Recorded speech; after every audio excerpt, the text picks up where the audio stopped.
Hello, hello, hello. This is Maoist Self-Help Column. I'm your host, Morgan, or Apostle of Hake on Twitter. And today we have my good friend, Hayley with us here. Hello, Hayley. Hello, hello, hello. Yes, you heard it right. My name's Hayley. Don't really know how to introduce myself except for I'm a woman of many faces, many characters, many interests, many such cases, one would say.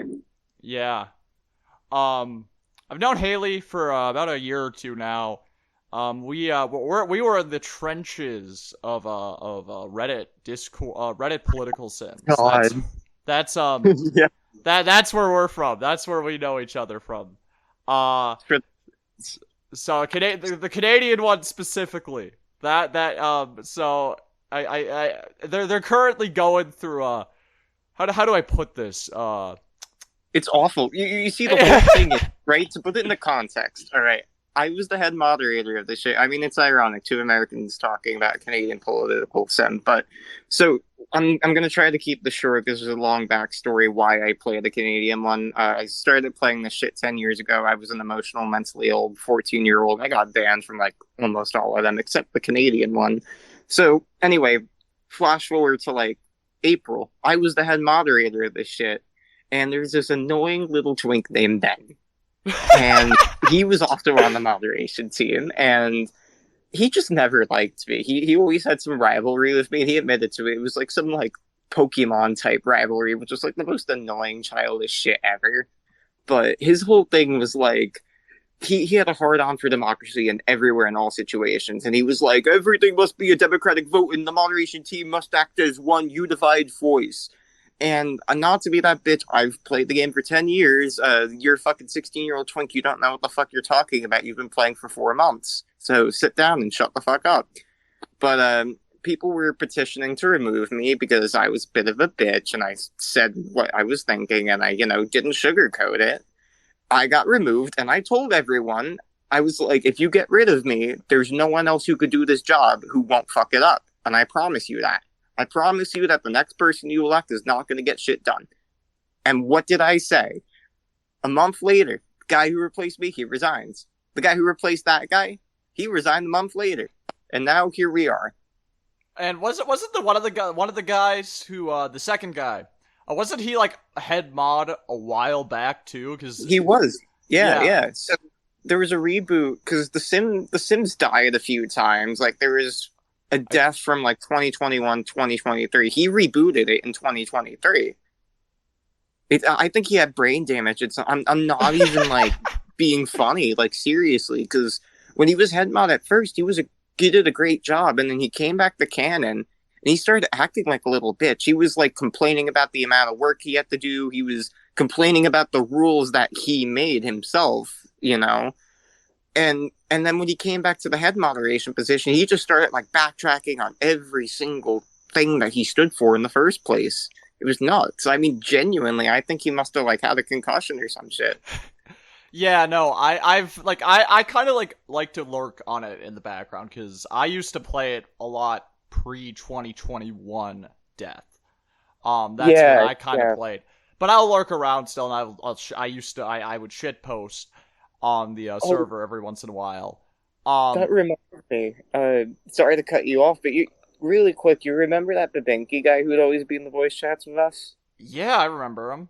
Yeah, so we have sufficient evidence that he's lying about being Canadian. Shut the fuck up. What do you mean? What? All right, so I'm gonna say something for the people listening. I'm quoting this man. This is not my words, right? I do not believe what this man believes, but he goes on into the voice chat, right? And it's me, Adrian, Obi, and I think Wanook, and I think Captain T. So these are all people from the Canadian sim for anyone listening. So Obi is black, and this is where things get really bad. So the Pinky, being the racist 4chan edgelord he is, starts questioning Obi on his thoughts about race mixing and Oh interracial my marriages. god. And Oh then my he asks, lord. this is the piece of evidence. He says, quote, how did they treat blacks up there in Canada? Well, if you're Canadian, wouldn't you know? Yeah. Oh shit. Oh shit. Holy shit. I know, it's That's crazy. wild. I did not. I didn't. Holy shit. This is new information. I haven't been. I haven't joined the VCs in a hot minute. Yeah, this is new. This was like 2-3 days ago. Oh my god. Wow. You can't. Why would you lie about being a Canadian? Like, I can understand lying about being a Brit. I can understand about lying about being like, French. Any of those European like cosmopolitan places. But fucking Canadian.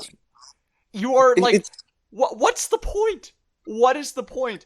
Oh, don't you know, I like my poutine and shit. Like, how? That's not admirable. Not an admirable trait. No, not admirable.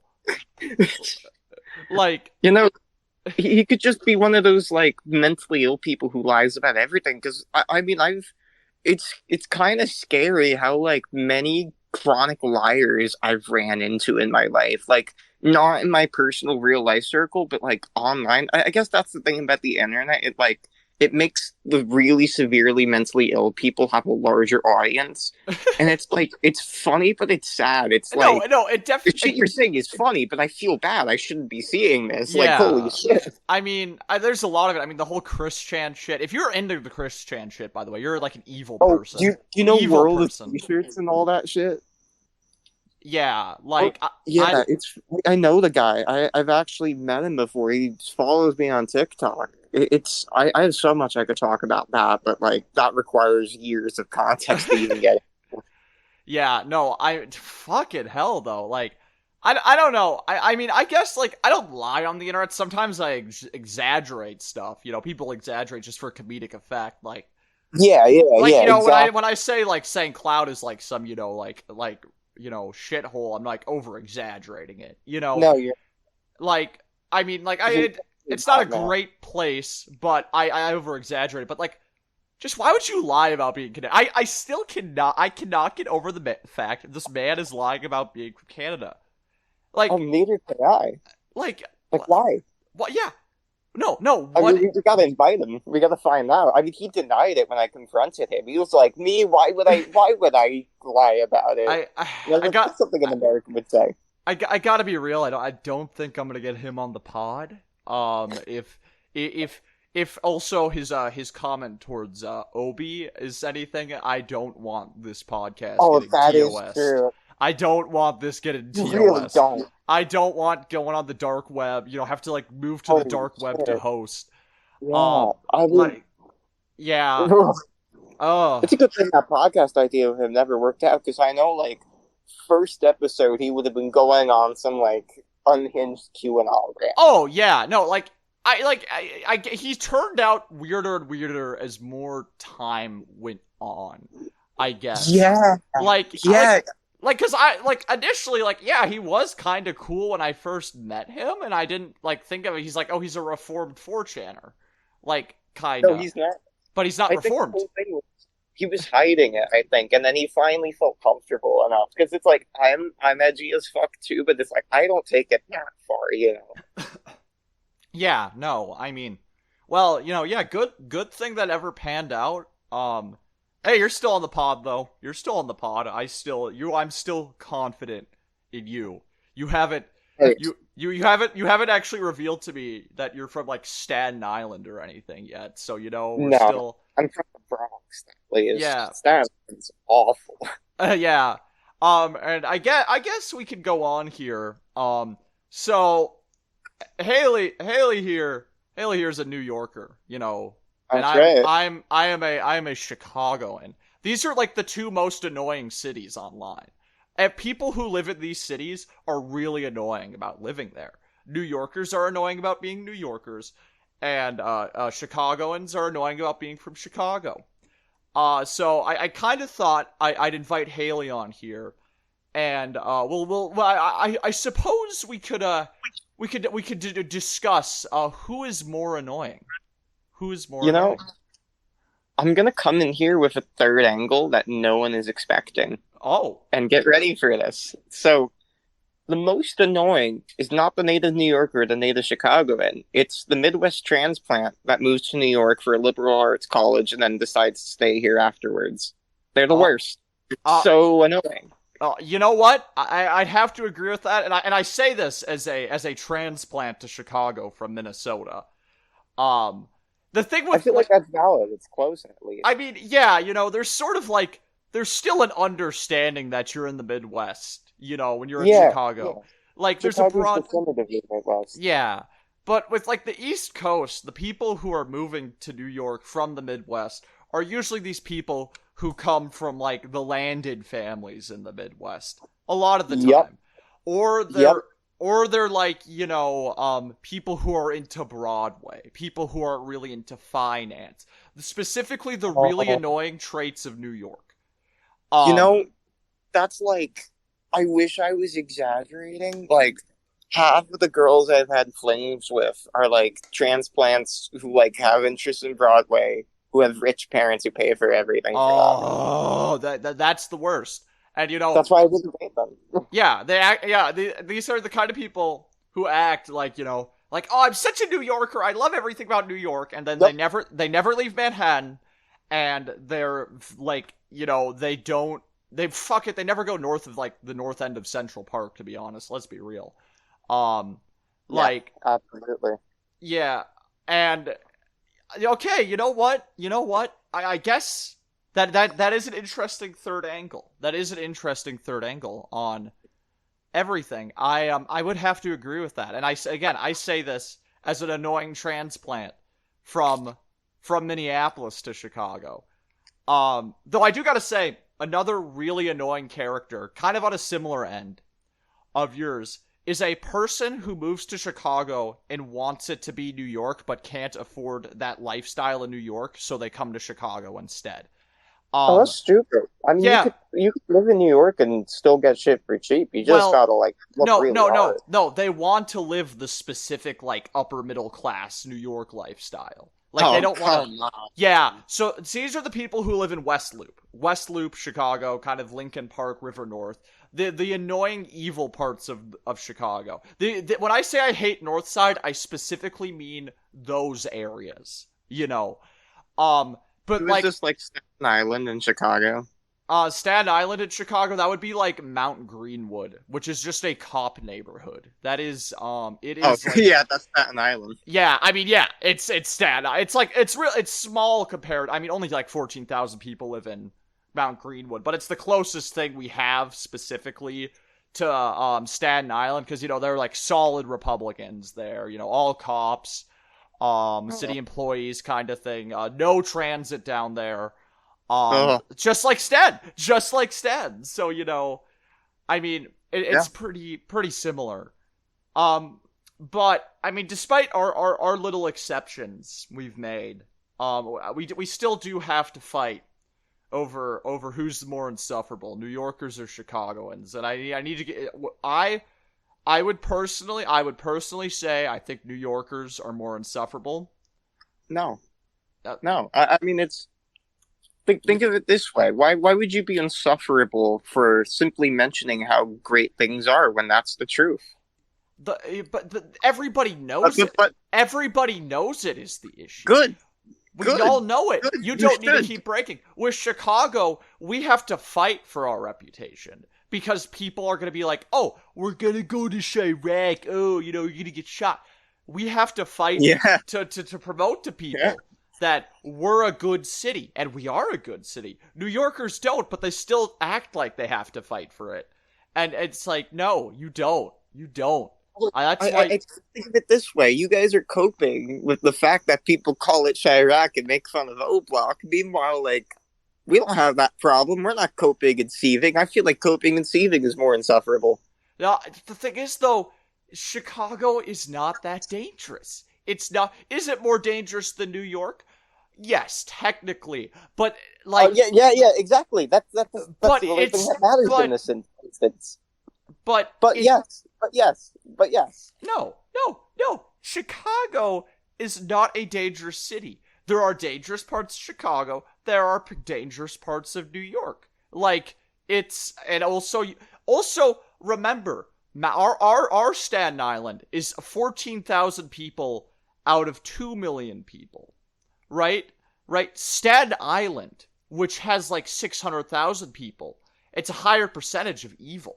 And you also have like Southern Brooklyn too, because Southern Brooklyn's kind of annoying and chud-like, in areas.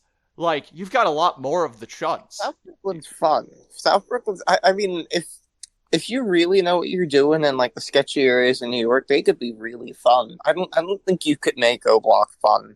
No, well, no. I am saying with South Brooklyn, there's chuds down. I'm not talking about crime. I'm talking about the chuds. Some Oh, South the chud. Brooklyn. Oh, I misheard you. The fucking Yeah, chud. yeah. Oh, South okay. Brooklyn's. You're right. Yeah. You have a higher chud percentage. Higher chud percentage in New York. We don't have that in Chicago. We don't. We do. And you also probably have a higher percentage of yuppies too. That's another issue. You have way too many annoying yuppies in New York. Way too many. Williamsburg, Bushwick, Manhattan, just Manhattan in general. Like, I mean, I love Queens. I loved Queens. When I was in New York, I really loved Queens. But when I was in Brooklyn, and I liked a lot of Brooklyn too, but there's also a lot of Brooklyn that's like, ugh, it's just yuppies. Think of it this way: the people who make Brooklyn like that are the people that you guys find undesirable in the Chicago area. They're your expats. When Chicago sends their people, they're not sending their best. Well, we also have the sense to not have them in our city. We don't not to have them in our city. Well, it makes our city more insufferable to make it our problem. That's insufferable behavior to make it our problem. We got Hayley here. Build a wall between Pennsylvania and New York. We must stop the Midwest transplants coming into New York. It's not the migrants who are taking up all the housing. It's the Midwest transplants. They won't tell you that. Yeah. The media won't tell you that. The government won't tell you that. They're all lying to you. Yeah. Many are saying this. Many are saying, and I say this as a Midwest transplant to Chicago. Okay. Also, I will say the one thing you can never say: we do have better rent here. We do have better rent in Chicago. Full send. Like, I know you can find cheap stuff in New York, but like my rent is like I can work part-time right now and be fine. I don't know if you can do that in New York. Well, this isn't even like a jab. Genuine question, like, because I don't know what's minimum wage in Chicago. It's like $16.20 right now. Oh, that's actually good. Yeah, we also have a really good minimum wage. What's the minimum wage in New York right now? I'm not actually sure. It's only 15 or 16. You guys might be ahead of us. Yeah, we have like one of the highest, if not the highest minimum wage in the U.S. And we also have cheaper rent, so it is like you can live really comfortably in Chicago. New York, you guys get more. Yeah, it's 16 here. Yeah. It's less of a struggle to live here. Less of a struggle. Though okay, I will give New York one thing. Your weather is probably better than us too. Better weather. Oh yeah. Like, you get those. It's not amazing. Yeah, no, like, again, it's like comparing New York, Chicago weather is like comparing piss and shit. Like, would you rather get shit on or pissed on? And like, pissed on. Yeah, like, absolutely. But at the same time, it's like, that's what you're comparing. Unless you're a freak. If you're a freak, I don't want any freaks commenting on this. No freaks. I don't want any freaks commenting on my. This is a kink shaming podcast. This is a kink shaming podcast. That's so true. We are the only podcast to proudly kink shame. We are the first. That's right. Yeah, that's what's up. You're ahead in the culture wars. We're ending the culture war. We're bringing a divided nation between New Yorkers and Chicago's together to come together on one thing. That's kink shaming. That's what's up. So, well, what else can I give credit to New York for? I guess I do I do this bit, like I fucking hate New York. No, New York is like my second favorite city in the U.S. outside of Chicago. Like, I love New York. I'd say Chicago is my second favorite too, if I'm going to be honest. Well, yeah, no, for me, New York, because when I went there, I really fell in love with it. Like, it is a great place. I prefer the vibe of Chicago a little bit, and it's also just for me, I can get a lot of what I'd want out of New York in Chicago for so much cheaper, you know? Yeah, yeah. Um, and so I was like, I was just gonna go to Chicago, but that doesn't mean I hate New York. Um, and like because like the subway was amazing. I got props to New York on that. Oh, the subway could be fixed. It's so Yeah, much no, better. I mean, yeah, and Chicago is still one of the best public transit cities in the U.S. too. And I'm not like, and it's like New York is just a whole different tier. Like when I was in New York, I would just half my trip was just riding on the subway and just being As you giddy. should. Yeah, like I got to ride the subway. Though, no, okay. Here's one thing. I'm gonna actually give Chicago over New York. Your service underground for phones sucks shit. Chicago's got 5G in all the underground parts. Oh, Um, we don't even have any cell service except for like the tunnel under the East River on the L train is one of the few places with cell service underground. yeah, That's not no, a state. nope. The underground parts of the Red and Blue Line in Chicago, all have 5G cell service, and there's like one part, when you're going from I think like in between Clark Division and North and Clybourne Station on the Red Line, where it kind of will cut out. But besides that, it's like perfect. It is so amazing. When I was riding around New York, I'd be like, I'm trying to listen to music and it kept cutting out because of like the cell service was garbage. And I'm just like, are you kidding me? Why can't you invest in like fucking 4G or like even 4G, but get 5G. Even 3G. 3G. Just get cell service. You have money to throw at God knows what for the subway. It probably doesn't cost that much more to add 5G. Speaking of that, speaking of throwing around money, so they fucking slashed the congestion pricing thing last minute, which was supposed to give like up to 15 billion annually to the MTA, so they could do shit like that, expand service and upgrade stations and signals. So that gets canceled, and Kathy Hochul, the governor of New York and the fucking Wicked Witch of the North, as I like to call her, comes flying down. This was like last week in the press conference. It says they're gonna give state money to build some stupid plus-shaped pool in the East River. Like, What? it's stupid because, one, we have pools in the city. Most of them aren't open because there's a lifeguard shortage. So who the fuck is going to be a lifeguard at this pool if we don't have ones at the other pools? Oh my. No, I hate her. She's one of my least favorite governors in the U.S. Oh, I hate her. It's actually ironic. You have her, who's awful there, and then you have Phil Murphy in Jersey, who's fucking amazing. I love Murphy. I met the guy. He's great. Awesome. Phil Murphy, I've heard, like, his whole shit with his wife and that primary was kind of fucked up. But, like, I heard he isn't the worst. And, also, I don't know. I guess the nice thing about that primary, too, is that it brought democracy to New Jersey for the first time in hundreds of years. The people of New Jersey have regained democracy. God bless. God bless to the Democratic hero of Andy Kim, who's kind of a centrist, but who cares? Who brought democracy to New Jersey.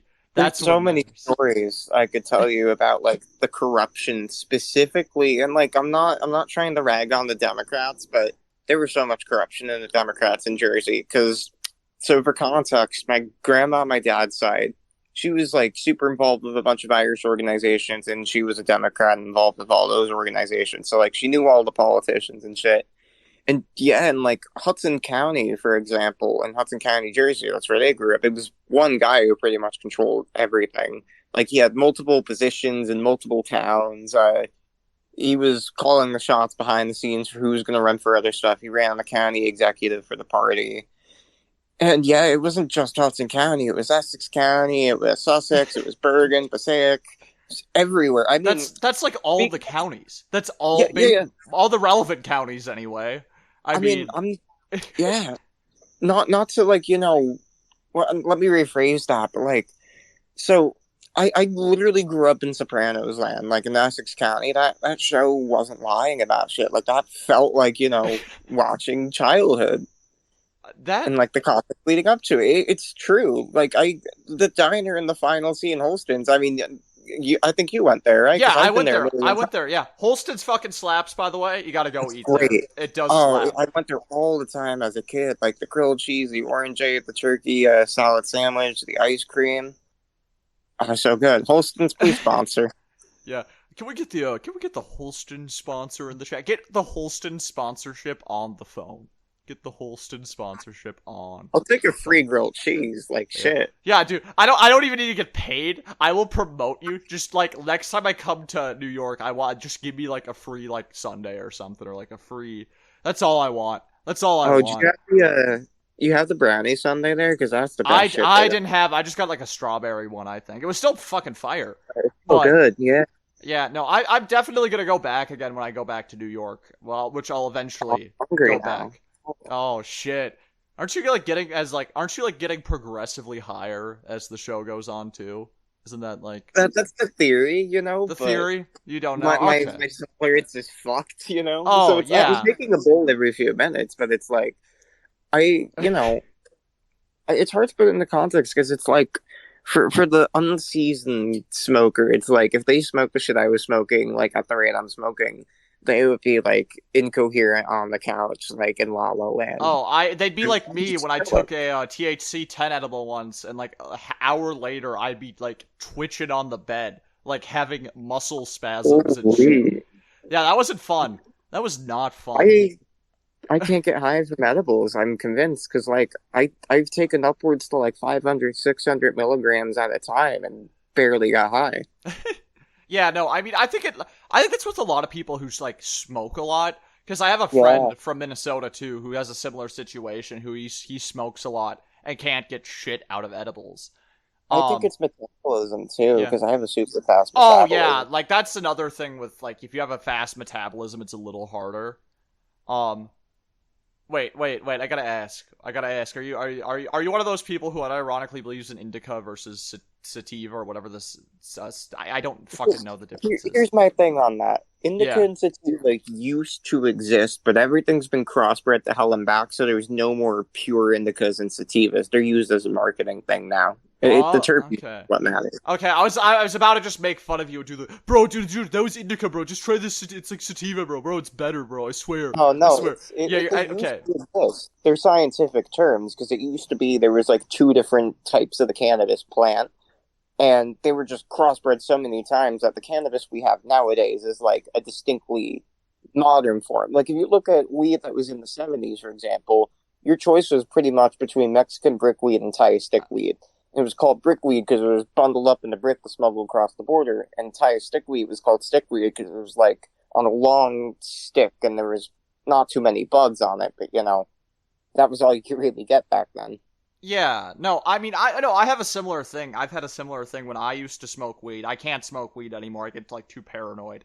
But when I did, like, I would have people like, "Oh, try this. This is indica or sativa," and I'm like, I don't So, really feel a difference. Maybe a I'm not, mild I'm, difference, but like, it was nothing. I at the end of the day, weed just makes me very sleepy and paranoid. One of the two usually. I either just fall asleep right away or I get paranoid as shit. Like yeah. I'd be like freaking the fuck out. I remember like I remember getting high once and just like I was just like looking out the window like does anybody see me? Anybody see me? Like it was bad. It was bad. That's why I don't Uh, do that anymore.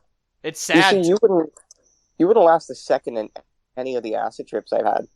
See, no, that's the weird thing though. Like with psychedelics, I have a good time. I still have a good time. It's just Oh, like I've had some crazy trips. Like, I mean, one time I had a fucking walrus come out of the wall and taunt me and, like, say that everything in my life was a fucked up decision, and I'm gonna find that motherfucker. I'm gonna beat him up.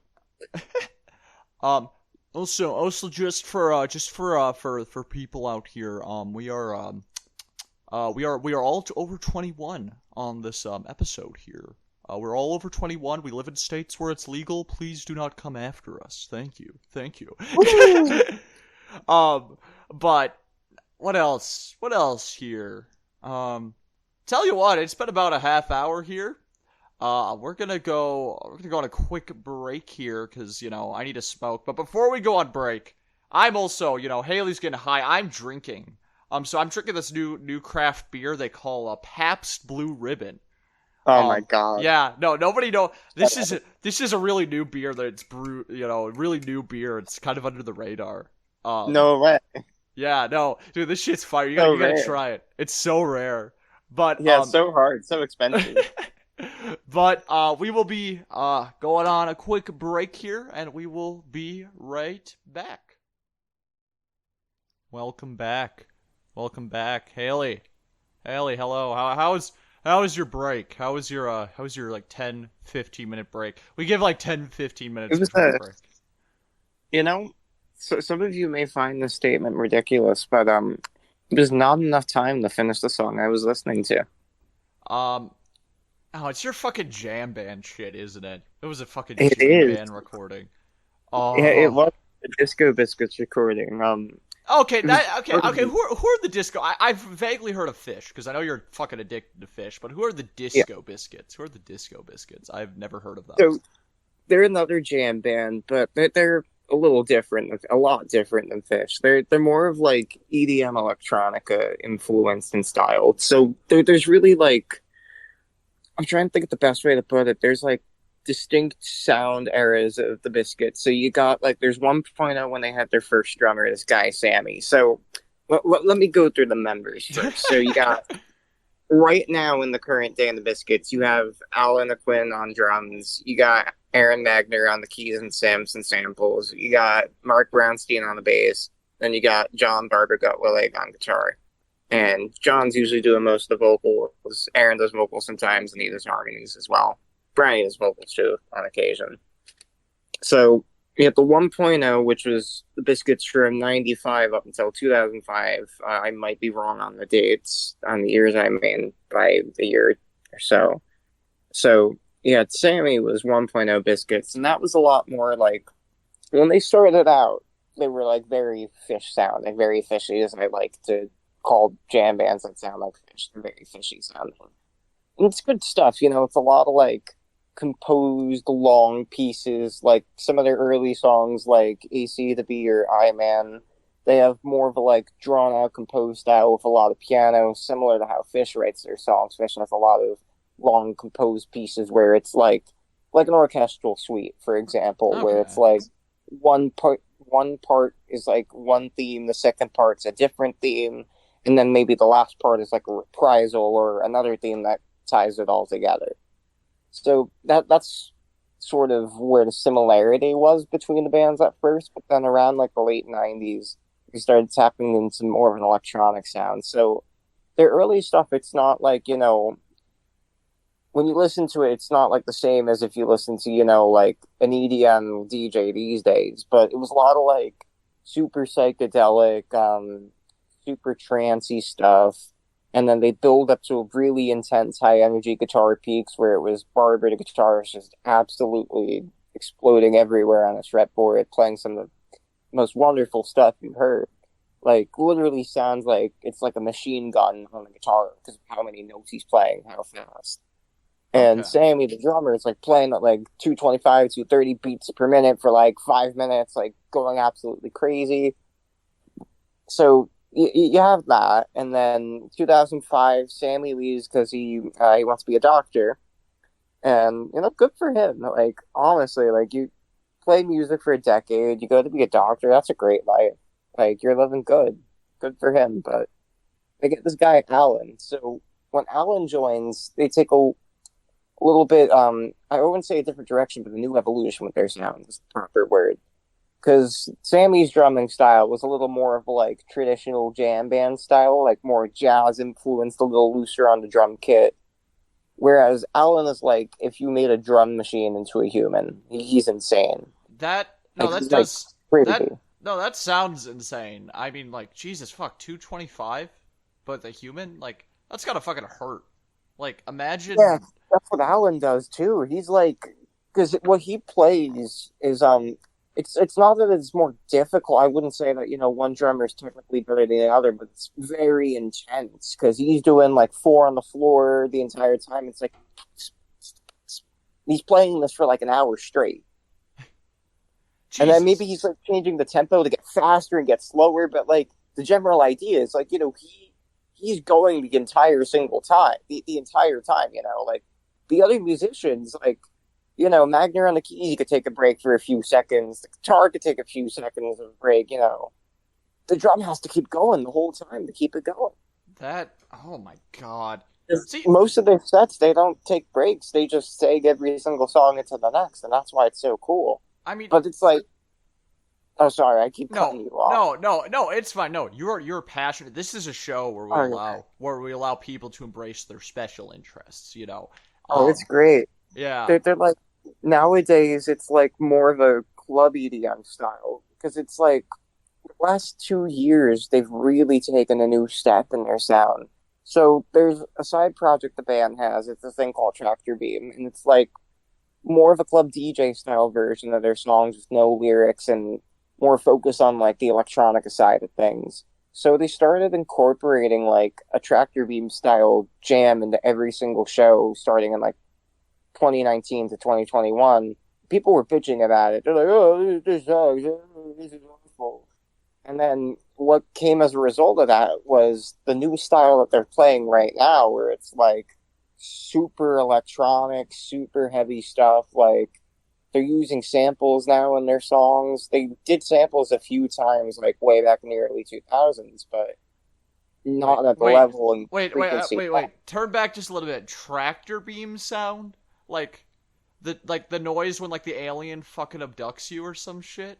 No, so Tractor Beam is the name of their side project, and it's like the Tractor Beam sound in Biscuit's context is like a more electronic, more like sample heavy DJ style versus like the traditional jam band style. I initially thought you're like it was some Star Wars ass like woo type shit you're talking about. Like that. I mean, they do use risers and shit, and like there's spacey synth things, and it sounds like you're getting blasted off in the fucking outer space. Or there's one time, this is a different band. I was at a Fish show, and it was in the middle of it was the end of a Simple jam, tripping acid on the beach, the second night of Atlantic City 2022, and it literally like the band sounded like it was TIE fighter zooming through space, like firing the lasers, like pew pew pew, and I was like looking up at the stage, and there's fucking TIE fighters on the stage, and the lights turned into lightsabers, like flipping around and stuff. I gotta say that sounds like peak fucking Atlantic City, listening to fucking Star Wars ass music, while tripping acid on the beach. That's like pure Atlantic City. Like, that show was crazy. Like, that was literally like the best concert I've ever. I don't think anything will ever top that experience, just because of like how awesome the trip was overall to begin with. But like, the song selection was great in that show. Besides Backwards Down the Numberline, fuck that shitty ass song. It sucks. You hate me. I hate it. Every musician got a shit song. Even like my favorite musicians. Like, I am a Hank Williams senior glazer. I love almost every one of his songs, except Kalijah. I can't even fucking say it, because it's like not even that great of a song, and it's also like really like aged poorly, because it's like you know that. Do you know that song? It's like it's because it's about because it's like about a Native American guy, and like it's just some really shitty stereotypes, and like.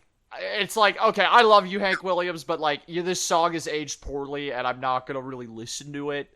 Everybody like, and it's just like, and like, no, it's so funny too, because his son Hank Jr. loves that song, loves playing. I'm like, dude, like Hank Jr. too. I love some of your shit, but Hank Jr. is a crazy guy. I mean, like, yeah, he's got the 2-era thing going on. Pre-1975, he was just a Hank Sr. cover person. Like, that's what he did. But after he fell off that mountain in Montana, he started doing his own thing. And his own thing was being racist as shit. Like, that was his bit. That's his bit nowadays. Is just being like, he's... survive. No. One of my favorite songs, I liked, like, I listened to it as a joke. I love that song now. No, McKaylen Palin Tradition. That is a funny song. Funny song. Like, he's just like the liberal media, and he's like, Obama sucks, McCain's gonna save everything, blaming the Democrats on the housing crisis.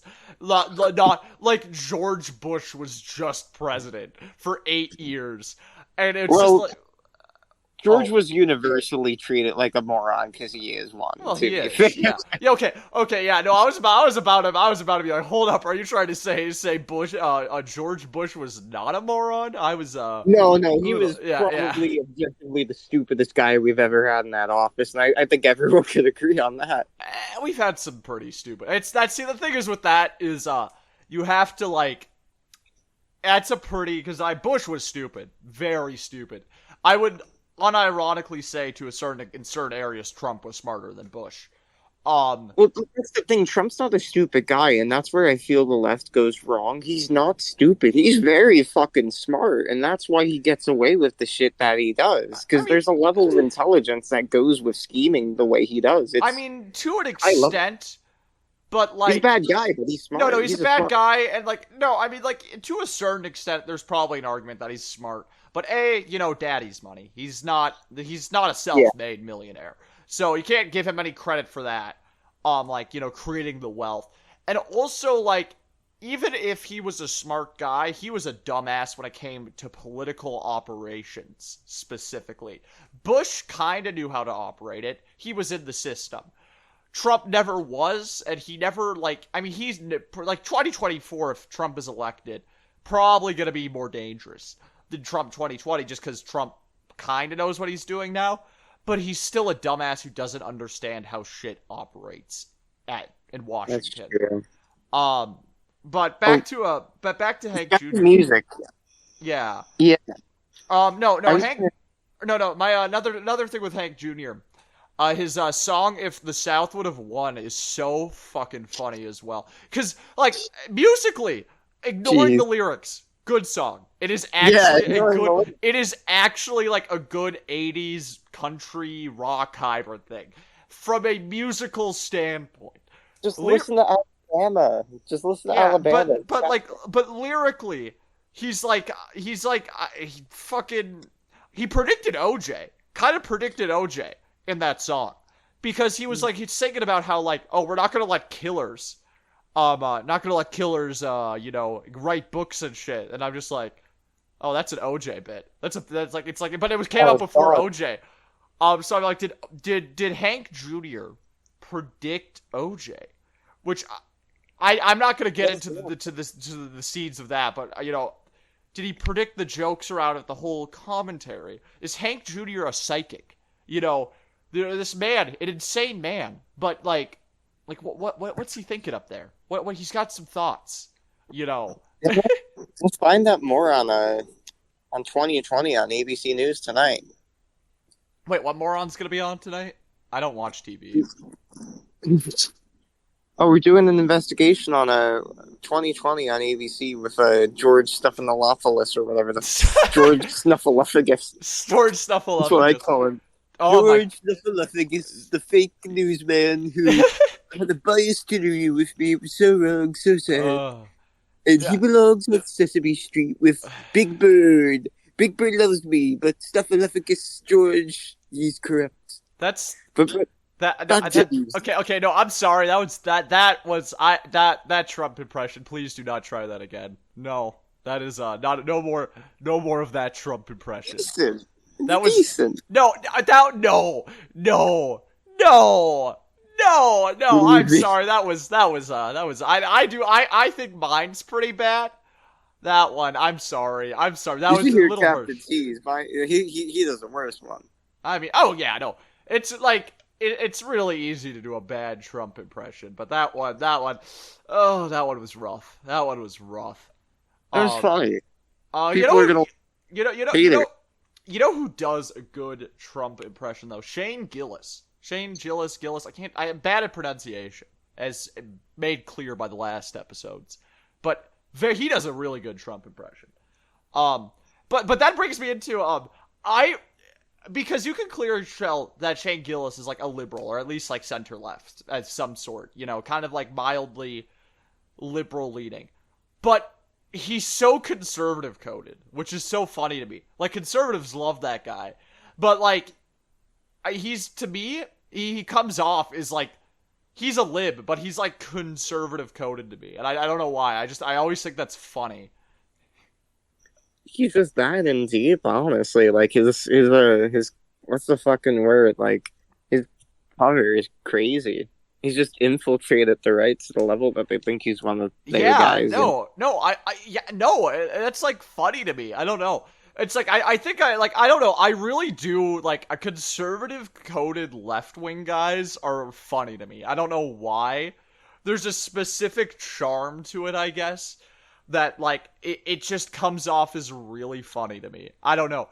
Cause like you get like I don't know. There's just I think I just like really brash comedians though. I guess are like brash funny guys. People who are just like it was like Shane Gillis has done said some spicy things to say the least. And I'm like I don't condone all of it. But like he sometimes he'll be like he'll make jokes and they're like sometimes it's like it's hidden the edge of like okay like that's getting really close, but like we can still tell what's going on there. And I guess there's a certain level of like I don't know. It's a hard line to tell, I guess. And with what he would being a conservative coded like left wing guy, and I respect people who get the grift going well because it's funny because it's funny then when conservatives start like you know who that reminds me of? You know that Jackson Hinkle guy, the MAGA communist? Oh, he's not a conservative coded leftist. He's just a dumbass. Well, I feel like he's like a leftist. No, he's a leftist coded conservative. He's the opposite. Oh yeah. Okay, actually, yeah. No, that's a good point. He kind of does have that, because he's definitely a conservative. Like, there's no way about it. He'll just like. I refuse to call him a leftist because even if he like makes platitudes to leftist stuff, like dude, like your whole thing is like you love Trump, okay? Like he likes dictators. That's why he likes Maduro. That's why he likes Putin. That's why he likes Assad. Okay, I mean like okay. You got as I've said, you can like dictators as long as they're like good dictators.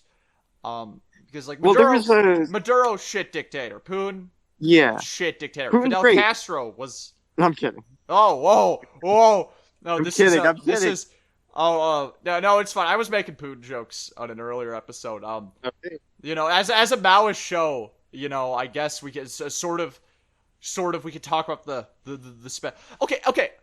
What has been happening in Russia? Like, I know, like, I sort of feel like everybody forgot about Russia for a while, Russia, Ukraine, and then suddenly out of nowhere, it's like, oh, Ukraine is entering Russian territory at this point. Like, I was like, what the fuck? What did that happen? Like, holy shit. You know? That came out of nowhere. I was hearing about that. Yeah. I mean, my is just rotted, but it's like every time I hear about the war, I think of it in the context of both Hearts of Iron 4 and Crusader Kings 3. Oh, shut up. No, but it's like I'm imagining it's like the Ukrainian player just like finally was able to get some divisions out of training, finally got equipment, made a new offensive line in the northeast Ukraine, and clicked the spearhead button to, you know, do a spearhead campaign into the Oblasts. Dude, I fucking hate Hoi 4. I hate it. Like, I used to play it. I hate and love it. I know, I hate it. I just flat out hate it. I've always been bad at it, to be fair, so maybe that's part of it. But, like, because not like 80% of people who play that game or have, like, get way into it, like, not a military strategist, actually, but I have played years of Hoi 4, and here's my opinion. Like, it's like, oh my god. Like, it's like the people... The game itself, it's a fine game. Here's where they're stupid. Here's where everyone's stupid. I mean, I don't know why the fuck Putin hasn't done this. He just needs to press the fucking tilde button and it opens the console commands, right? And then he can just type in there, like, imprison Zelensky, right? That makes the war go 100%. Yeah. And then he could just end the war, and then he could take all of Ukraine in the peace conference, and there we go. Many are saying this, you know. But yeah, no. Why haven't I? Yeah, no. Why didn't Poon think of that? It's so easy. It's such an easy win. But he doesn't. You know.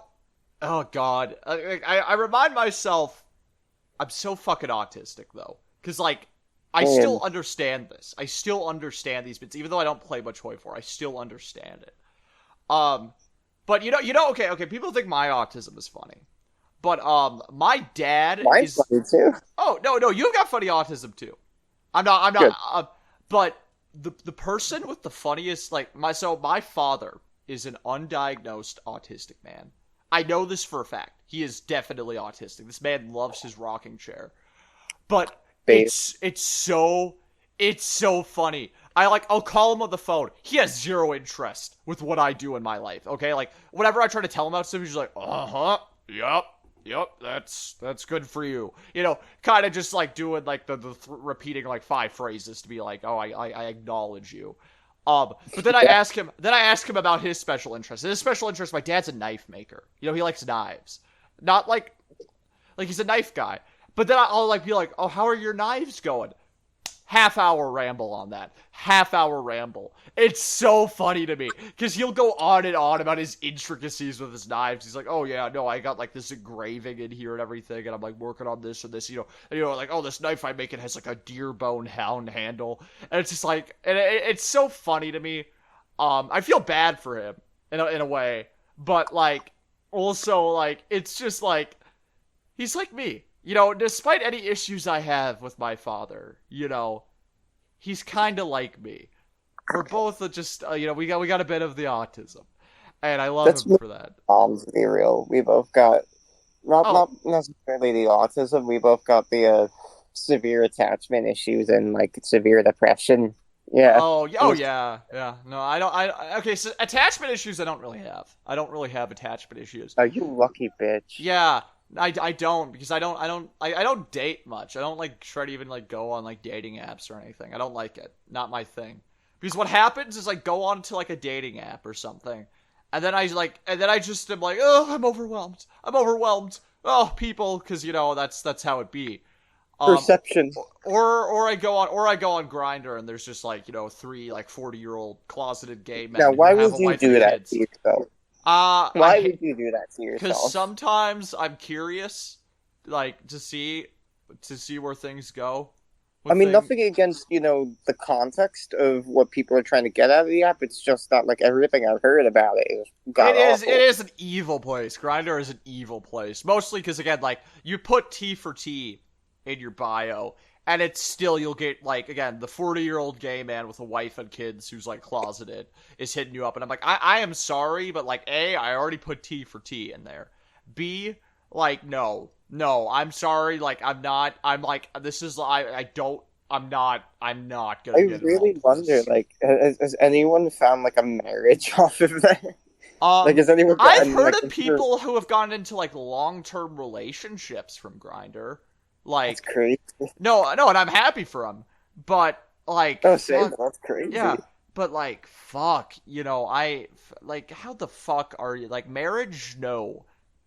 But 90% of the time, it's, like, I don't know, I'm just like, don't, like, Jesus Christ, like, it's like, no, I'm done with it, like, half hour after I open it, I'm just like, no more. But... it is, I don't know, but like in general, like even like Tinder or Hinge, I'm just like, that's just how I am though, I guess I'm revealing to the people that I have zero Riz, what is that? That's what the kids call it, Riz. I have zero. You're a Volcel, or I'm a Volcel, yeah. I guess I'm a Volcel, because I'm, not out of, like, any religious or moral reasons. I'm just, like... I'm too autistic for it, Oh, I'm so glad you brought up morals. I was thinking, I was like, I want to bring this up because the masses of people need to hear this. And this is the perfect time to bring it up now. But my friends and folks listening here, pay close attention to what I'm about to say. You have all been lied to throughout your entire lives. We've all been lied to throughout our existence. Yeah. You see, morality is bullshit. There is no universal notion of morality. You cannot prove that every single person and every single culture everywhere in this globe believes in at least one consistent moral value. Now, that cannot be proven. Here is the thing. Now, I'm not saying that there's, no distinction between good or bad. I believe that comes at the personal level. That's an integrity thing, where there could be shared values between groups of people, but that's not morality. You see, morality has been used as a tool of control by religions and by the state. And it's sort of like a panopticon, is the best way to put it. Because the way morality works, and this is where George Orwell is very, very right about it, and it's like, morality is essentially policing thought crime in the way to put words of Orwell. I don't like using that phrase, right? Because I know that that's usually the right wing soys who like to use that. But just to make the example more clear, if that makes sense. But the whole idea is that this notion of morality creates this feeling within all of us that we're being watched and observed by the elders of society or by the masses of people who will, judge us or ostracize us for holding a belief that is antithetical to the group's core values or anything that is slightly outside of the mainstream. And it creates anxiety within us. And I say it's a panopticon because you don't know if you're being watched, but you still have that feeling because you don't know for sure if you're being watched or not. Because the way the panopticon is set up, to explain the panopticon for people who don't know. No, we're almost done here. You're gonna go on for like 10 minutes on this shit here. I have one comment. And what if instead of panocticon, it was pancocticon, and it was a guy who was like a chef who also sucked cock. This is some serious groundbreaking stuff that could change people's lives. Yeah, but no, I like pancocticon personally. It's a guy who's a chef who also likes sucking cock. I like a guy. That's the thing I believe. That's no. You could have that. You could do whatever you want as long as you don't hurt anyone else. Do that. That's cool. Oh my god. Well, you know what? I'm gonna tell you what. I think we're almost at the half-hour mark here. That's the episode for today. Hayley, you got anything you want to promote before we head out here today? Yeah, you guys should listen to the following bands: Fish, Disco Biscuits, Mo, Goose. Check out some of the Allman Brothers stuff. They're not touring anymore because almost all the members died. I think all of them are dead at this point, or one of them left is alive. Yeah, one guy is alive left. It's just the Allman Brother now. Yeah, it's only the drummer JMO. It's so sad because what's his name? Dickie Betts. That's right. I was so sad. Yeah, he just died. I remember that. Yeah, I was kind of sad for that too. I was so upset. Yeah. Also, what's your Twitter at? If you want to promote that too. If you want. My Twitter. It's Hayley HAYLEY _182 _. Okay. Yeah, no, follow that account. I'll tweet it. I'll tag her too when I launch the episode as well. And big news. This is going to be the first Maoist Self-Help Column episode that has a Patreon bonus episode. That's right. Ooh. That's right. We're going to get, me and Hayley are going to go on a quick break again. But then if you're subscribed to the Patreon, we're going to have a 30-minute after show kind of thing. I'm not going to spoil what it is here. You gotta sign up to the Patreon to listen to it. But we're gonna have that, and so we're gonna have a 30-minute bonus episode with every normal episode coming out each week for Patreon subscribers. It's gonna be. I'm gonna send out the link, and it's gonna be on my link tree. I think it's MSHC Podcast. I'm just still getting. It still has shit under review. It takes too fucking long, so it'll be a hot minute before we get it. But this episode's going to have a bonus episode. Please listen to this before you listen to the bonus episode because we're recording it right after. It's more of an after show thing. But that's super exciting. I'm super excited for that. And thank you everybody again for all your support. I've been getting great reception on the show. And thank you everybody. But I think that's everything for today. Hayley, thank you for being on the show today. Thank you for that. Yeah, I had a fun time, and I will I will see you all on the Patreon episode, if you have the Patreon, or I will see you all next week. Take care.